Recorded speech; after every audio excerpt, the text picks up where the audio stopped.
পীর ও মুর্শিদ কালান্দার বাবা জাহাঙ্গীর বা ইমান আল সুরেশ্বরী তিনি কোরআনুল কারীম গবেষণা করে আমাদেরকে উপহার দিয়ে গিয়েছেন যে সমগ্র কোরআনের কোথাও নাস এবং ইনসানকে সালাত কায়েম করার কথা বলা হয়নি, রোজা রাখার কথা বলা হয়নি, হজ করার কথা বলা হয়নি, জাকাত দেবার কথাও বলা হয়নি, কোরবানি করার কথাও বলা হয়নি।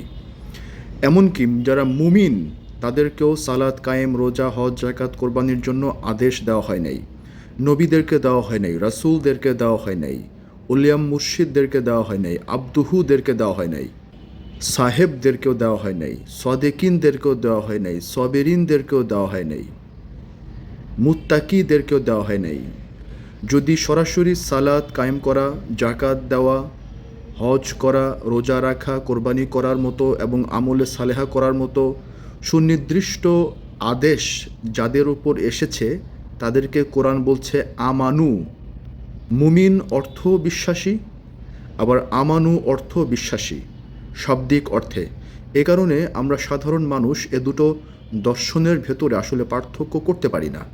বাবা জাহাঙ্গীর চরম রহস্যের পর্দাটি উন্মোচন করে বলেছেন যে আমানু এর দর্শনটি হচ্ছে অস্থির বিশ্বাস, মানে বিশ্বাসটা এখনো স্থির হয় নাই, এই বিশ্বাস আসে, এই বিশ্বাসটি আবার চলেও যায়, এরকম একটা শেকি একটা বিশ্বাস। কিন্তু মুমিনদের বিশ্বাসটা রবের প্রতি, রাসূলের প্রতি স্থির হয়ে গিয়েছে, সে বিশ্বাসটা আর কোনো দিন কোনো কালও ভেঙে যাবার সম্ভাবনা নাই। তাই আমানুদেরকে এই সালাত, সিয়াম, হজ, জাকাত করতে করতে মুমিন হবার আহ্বানটি জানানো হয়েছে। আর নাস এবং ইনসানদেরকে রাসূলের হাতে বাইয়াত নিয়ে আমানু হতে বলা হয়েছে।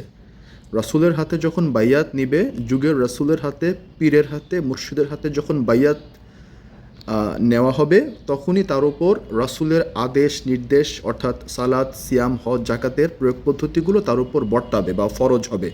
এর আগে তো সবার জন্য সালাত, সিয়াম কোরআন দর্শন মতে ফরজ নয়। আপনারা একটু আমার মতামতটা বা বাবা জাহাঙ্গীরের দর্শনটা একটু কোরআনটা গবেষণা করে বোঝার চেষ্টা করুন। বাবা জাহাঙ্গীরের লিখিত যে কোনো একটা বই আপনারা পাঠ করুন, তারপর যদি মনে হয় আমরা ভুল দর্শন প্রচার করছি, আমাদেরকে আমাদের দরবারে এসে শিখিয়ে দিয়ে যাবেন, কোনো সমস্যা নেই। আগে একটু নিজে গবেষণা করে দেখতে দোষের কী আছে বলুন।